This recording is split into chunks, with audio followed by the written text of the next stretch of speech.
Kumakatok sa'king pintuan, muling naghahanap ng makakausap.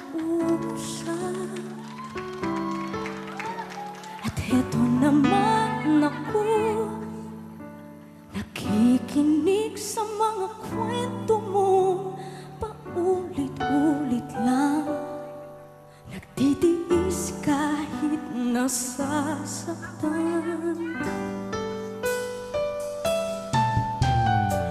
Ewan ko bakit ba hindi ka pa nadal